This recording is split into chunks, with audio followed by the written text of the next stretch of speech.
क्या है, कोई पहिया 1200 आरपीएम, आरपीएम का मतलब राउंड पर मिनट, 1 मिनट में 1200 चक्कर लगाता है, उसको राउंड पर मिनट। जैसे ये पंखा है ना, तो जब आप पंखा लेने जाते हो तो केवल ये भर, हाँ भैया पंखा दे दो, बड़ा सा यहाँ पर लगाना है। लेकिन जब उसमें क्वालिटी पढ़ोगे तो उसमें लिखा रहेगा 680 आरपीएम, 300 आरपीएम। आरपीएम का मतलब होता है कि वो 1 मिनट में कितने चक्कर लगाएगा, वो आरपीएम कहलाता है। तो जो मशीनें होती हैं तो अपने काम के हिसाब से उनका आरपीएम ज़्यादा रहता है। जैसे टाइल्स वाली मशीन होती हैं, उनकी आरपीएम बहुत तेज़ रहती है, बहुत तेज़ उनको घूमना पड़ता है तब काट पाती हैं, है ना। डीजल पंप वगैरह रहता है तो उनका आरपीएम थोड़ा धीरे धीरे रहता है। तो सबका आरपीएम कैसा होता है, अलग अलग होता है।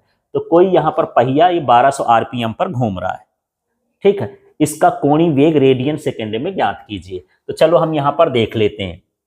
ये जो है चक्रों की संख्या को हम कहते हैं आवृत्ति, फ्रीक्वेंसी, इसलिए मैं एफ से लिख दिया। एफ का मतलब क्या है, आवृत्ति, है ना। आवृत्ति क्या है, 1 सेकेंड में पूरे किए गए चक्करों की संख्या। तो इसको सेकेंड न लिख के इसमें किस में लिखा है, मिनट में। तो ये हो जाएगा 1200, और मिनट को हम किस में बदल दिए हैं, 60 में। और बटे में लिखे क्योंकि पर मिनट है, पर मिनट का मतलब बटे में मिनट, पर का मतलब क्या होता है, बटा, ठीक है। तो ये अभी किस में बदल गया, आरपीएस, राउंड पर सेकेंड, ठीक है। अब इसको काटोगे तो कितना हो जाएगा, 20 आरपीएस, माने 1 सेकेंड में यही मशीन कितने चक्कर लगाएगी, 20। और वही पूछ दिए कि 1 मिनट में कितने लगाएगी, 1200।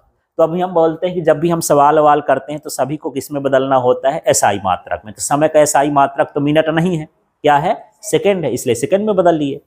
अब हमको क्या निकालना है, कोणीय वेग। तो जो कोणीय वेग का सूत्र होता है वो क्या होता है, 2 पाई एफ, है ना। Omega equal to 2 pi upon T भी होता है, omega equal to theta upon T भी होता है।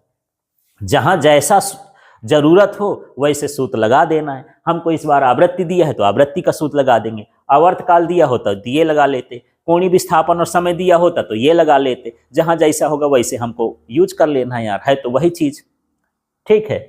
तो यहां पर देख लेते हैं 2 पाई एफ। तो ये मैं लिखा 2, ये लिख दिया पाई, और एफ का मान कितना हो गया, 20। तो कितना आ गया,